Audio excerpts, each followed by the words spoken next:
అభివృద్ధి లక్ష్యంగా దూసుకెళ్తున్నారని చెప్పుకోవచ్చు ఈ విషయంలో రేవంత్ రెడ్డి గారు.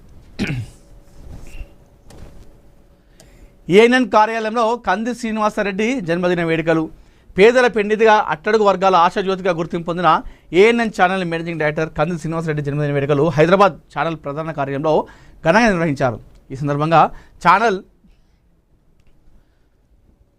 HR Mandadi Aravind Reddy cake cut చేసి ఆయనకు జన్మదిన శుభాకాంక్షలు తెలిపారు. ఈ వేడుకల్లో యాంకర్ లక్ష్మీనాథ్తో పాటు వివిధ భాగాలకు చెందిన హెడ్స్ క్రాంతి, విజయ, గురు, మధు, సురేందర్, వేణు, కృష్ణ తదితరులు పాల్గొన్నారు. కంది శ్రీనివాసరెడ్డి నాయకత్వంలో ఏఎన్ఎన్ ఛానల్ ప్రజల సమస్యలను వెలుగులోకి తీసుకువస్తూ నిష్పాక్షిక వార్తలతో విశ్వసనీయ మీడియా సంస్థగా మరింత అభివృద్ధి చెందాలని ఆకాంక్షించారు.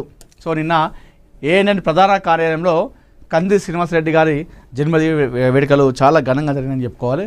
సో ఎందుకంటే అటు ప్రజాసేవ చేసుకుంటూనే ఇటు ఎన్నో రకాలుగా ఆయన సంస్థలను ప్రారంభించి కొన్ని వేలాది మందికి ఆయన ఉపాధి కల్పిస్తూ ఉన్నారు.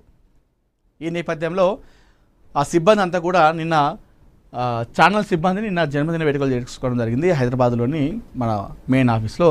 సో హెచ్ఆర్ అరవింద్ రెడ్డి గారి ఆధ్వర్యంలో నిన్న ఘనంగా జరిగినాయి.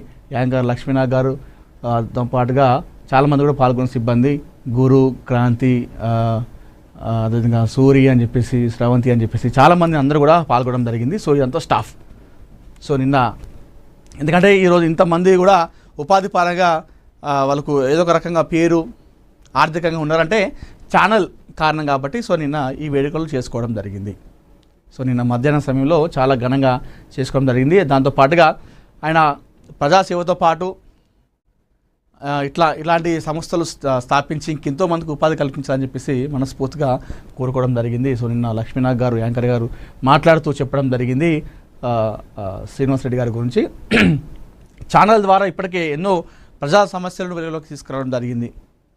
ఎంతోమందికి ఆ సమస్యకు పరిష్కారం చూపించడం జరిగింది. ఎన్నో ల్యాండ్ కబ్జాలని తీసుకురావడం జరిగింది. సమస్యకు పరిష్కారం చూపించడం. ఎంతోమంది కబ్జాదారులు చాలా ల్యాండ్ స్కామ్ చేయడం జరిగింది. అలాంటి వాటిని కూడా ఏఎన్ఎన్ ఛానల్ తీసుకొచ్చి దానికి పరిష్కార మార్గం కూడా చూపించింది. దీని అంతటి కారణం కూడా సో ఆయన మొత్తం ఆయన ఛానల్ అనేది ఆయన దగ్గర నుంచి నడుస్తుంది కాబట్టి సో ఆయన ఆదేశాల మేరకు ముఖ్యంగా ప్రజా సమస్యల మీద పోరాటం చేయాలి. ఎవరైతే అక్రమంగా ల్యాండ్ స్క్రాప్ చేస్తారో అలాంటి వాటిపైన మనం ఫోకస్ చేయాలి, వాటిని గుర్తించాలి. ప్రభుత్వ భూములు ఎవరు చేరబడతారో వారి గురించి మనం వార్తలు వేయాలని చెప్పేసి ఆయన ఆదేశాల మేరకు చాలా నడుస్తూ ఉంది. ఇక్కడ CEO రామచంద్రారెడ్డి గారి ఆధ్వర్యంలో కూడా ఛానల్ చాలా బలంగా ముందుకెళ్తా ఉంది. సో మొత్తంగా అయితే నిన్న స్టాఫ్ అందరం కలిసి కూడా నిన్న జన్మదిన వేడుకలు ఘనంగా నిర్వహించుకోవడం జరిగింది కంది శ్రీనివాసరెడ్డి గారిని.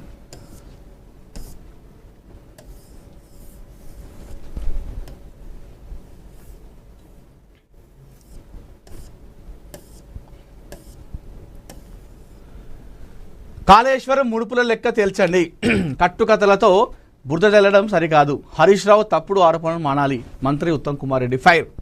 రాష్ట్ర ప్రయోజనాల విషయంలో ఎట్టి పరిస్థితుల్లోనూ రాజీ పడే ప్రసక్తి లేదని, తెలంగాణ రైతుల నీటి హక్కులను కంటికి రెప్పలా కాపాడుకుంటామని రాష్ట్ర భారీ నీటిపారుదల శాఖ మంత్రి ఉత్తమ్ కుమార్ రెడ్డి స్పష్టం చేశారు. బీఆర్ఎస్ నేత మాజీ మంత్రి హరీష్ రావు చేస్తున్న విమర్శలపై ఆయన తీవ్ర స్థాయిలో మండిపడ్డారు. కేవలం రాజకీయ ఉనికి కోసమే హరీష్ రావు తప్పుడు ప్రచారాలకు తెరతీశారని విమర్శించారు. కట్టుకథలు అల్లి బట్ట కాల్చి మీద వేసే కుటీల ప్రయత్నాలను తక్షణమే మానుకోవాలని ఆయన గట్టిగా హితవు పలికారు. గోదావరి నది యాజమాన్య బోర్డు అజెండాలో కొత్త అంశాలు ఏమీ లేవని, గత 12 ఏళ్లుగా ఆంధ్రప్రదేశ్ ప్రభుత్వం లేవనెత్తుతున్న అభ్యంతరాలనే అందులో పొందుపరచాలని ఆయన వివరించారు. గోరెంతను కొండంతలు చేస్తూ ప్రజలను తప్పుదోవ పట్టించే ప్రయత్నం చేయొద్దని మంత్రి సూచించారు. ఈ ప్రాజెక్టులని మీ హయాంలో జరిగినవే. ప్రస్తుత కాంగ్రెస్ ప్రభుత్వంపై విమర్శలు చేసే ముందు గత ప్రభుత్వంలో జరిగిన కాళేశ్వరం ప్రాజెక్టు అవినీతి ముడుపుల లెక్కలను హరీష్ రావు ప్రజల ముందు ఉంచాలని మంత్రి ఉత్తమ్ డిమాండ్ చేశారు. ఈ విషయంలో బీఆర్ఎస్ అనుసరిస్తున్న ద్వంద్వ వైఖరిని రాష్ట్ర ప్రజలు నిశితంగా గమనిస్తున్నారని ఆయన హెచ్చరించారు. పొరుగు రాష్ట్రం చేపట్టిన పోలవరం, పట్టిసీమ, రాయలసీమ ఎత్తిపోతల పనులు గత బీఆర్ఎస్ ప్రభుత్వ హయాంలో జరిగాయన్న వాస్తవాన్ని ఆయన ఈ సందర్భంగా గుర్తు చేశారు. ఆనాడు పదవిలో ఉండి పల్లెత్తు మాట మాట్లాడని వారు ఇప్పుడు నీటి హక్కుల గురించి మాట్లాడడం విడ్డూరంగా ఉందని ఎద్దేవా చేశారు.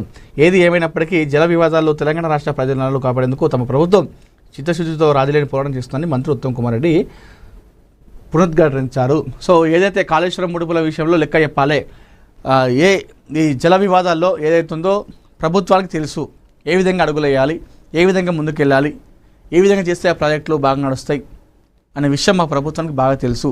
మీరు ఎవరు కూడా చెప్పాల్సిన అవసరం లేదు. ఆ రకంగా మేము ముందుకెళ్తా ఉన్నాం. గతంలో మీరే ఉన్నారు కదా, మరి మీరు పల్లెత్తు మాట కూడా అప్పుడు మాట్లాడలేదు. ఇప్పుడు మీరు వచ్చి ఈ జలాల గురించి మాట్లాడుతుంటే అసలు చాలా అంటే హాస్యంగా ఉందని చెప్పేసి ఆయన చురుకలంటించడం జరిగింది ఉత్తమ్ కుమార్ రెడ్డి గారు. కావాల్సుకొని హరీష్ రావు తప్పుడు ఆరోపణలు చేస్తూ ఉన్నాడు. ఇవన్నీ మానుకోవాలి. మా ప్రభుత్వం ప్రజాపాలన మంచిగా చేస్తున్నటువంటి విషయంలో కావాల్సుకొని మా పైన బురదలే ప్రయత్నం చేస్తూ ఉంది. అందులో ముఖ్యంగా హరీష్ రావు ప్రతిసారి కూడా ఈ విషయం ప్రాజెక్టు విషయం వచ్చినప్పుడల్లా బయటకు వచ్చి తప్పుడు ఆరోపణలు చేస్తూ ఉన్నారు. సో ఇవన్నీ కూడా మానుకోవాలి అని చెప్పేసి ఉత్తమ్ కుమార్ రెడ్డి గారు ఫైర్ కావడం జరిగింది.